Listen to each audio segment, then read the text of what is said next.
pour cette séance de correction des exercices consacrés cette semaine au rayonnement électromagnétique dans l'univers.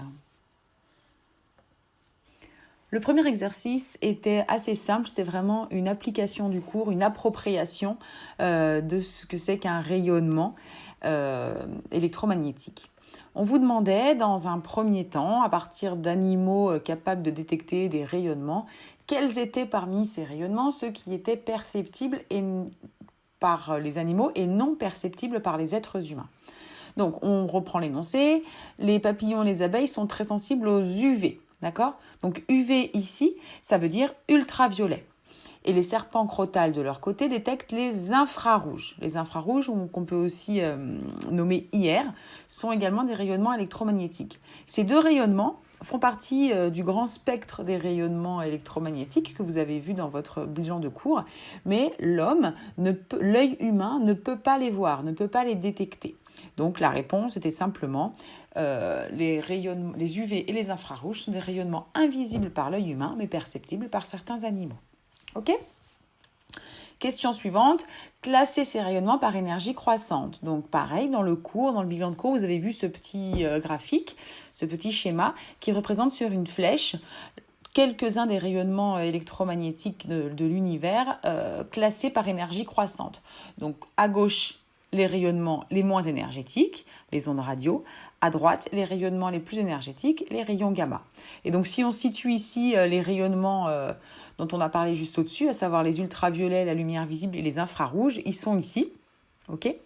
Et bien si on les classe par énergie croissante, les moins énergétiques sont les infrarouges, la lumière visible est un petit peu plus énergétique que les infrarouges, et enfin ce sont les ultraviolets qui sont les plus énergétiques. Voilà, donc simplement un exercice très simple d'appropriation du cours. C'est clair pour tout le monde ? Allez, on passe à l'exercice suivant.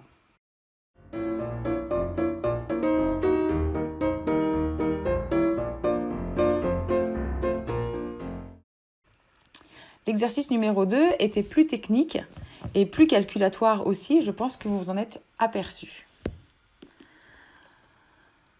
Cet exercice vous parle d'un amas d'étoiles, c'est un groupe d'étoiles qui est situé très très très loin dans notre univers, vous avez la photo à droite, qui est situé à 25 000 années-lumière de la Terre. Alors attention, je vous rappelle qu'une année-lumière, même s'il y a le mot année dedans, c'est une unité de distance, d'accord ? Et déterminer le temps que met la lumière pour nous parvenir de l'amas d'Hercule. Comme cet amas d'Hercule est situé à 25 000 années-lumière, cela veut donc dire précisément que la lumière met 25 000 ans pour nous parvenir depuis l'amas d'Hercule. Ok ? Et qu'elle mettant 25 000 ans à la vitesse de la lumière, la distance qui en ressort, c'est 25 000 années-lumière. Pour y voir un petit peu plus clair et parler en termes de kilomètres, dans des unités qui nous semblent un petit peu plus proches, on va répondre à la deuxième question. Cette distance de 25 000 années-lumière, est-ce qu'on ne pourrait pas la convertir en mètres et en kilomètres pour avoir des unités qui nous parlent un petit peu plus ?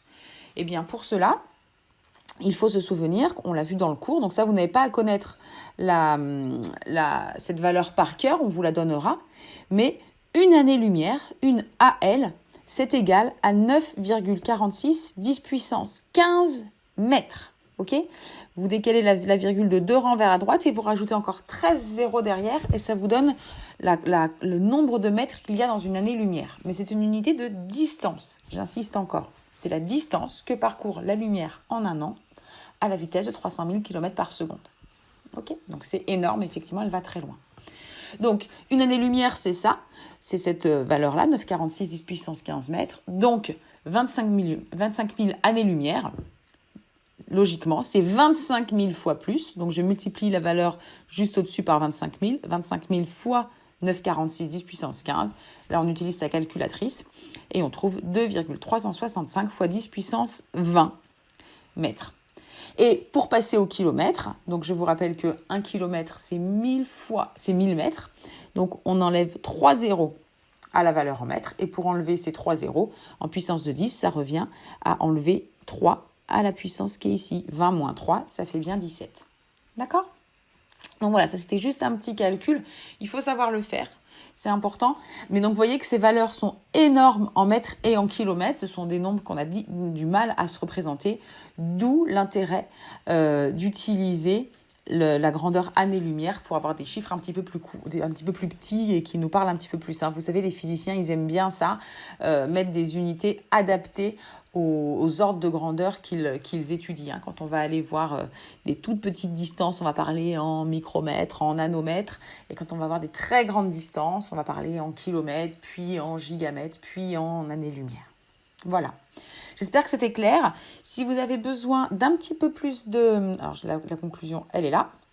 L'amas d'Hercule est situé à 2,365, 10 puissance 7 km de la Terre. C'est la phrase réponse.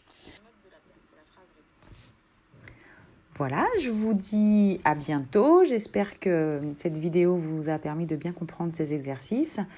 Pour vous entraîner ou pour aller un petit peu plus loin dans cette notion d'année-lumière, je vous propose des ressources sur votre plan de travail, une vidéo et des exercices en ligne. N'hésitez pas à les faire et je vous souhaite d'ici là une très bonne semaine. À bientôt.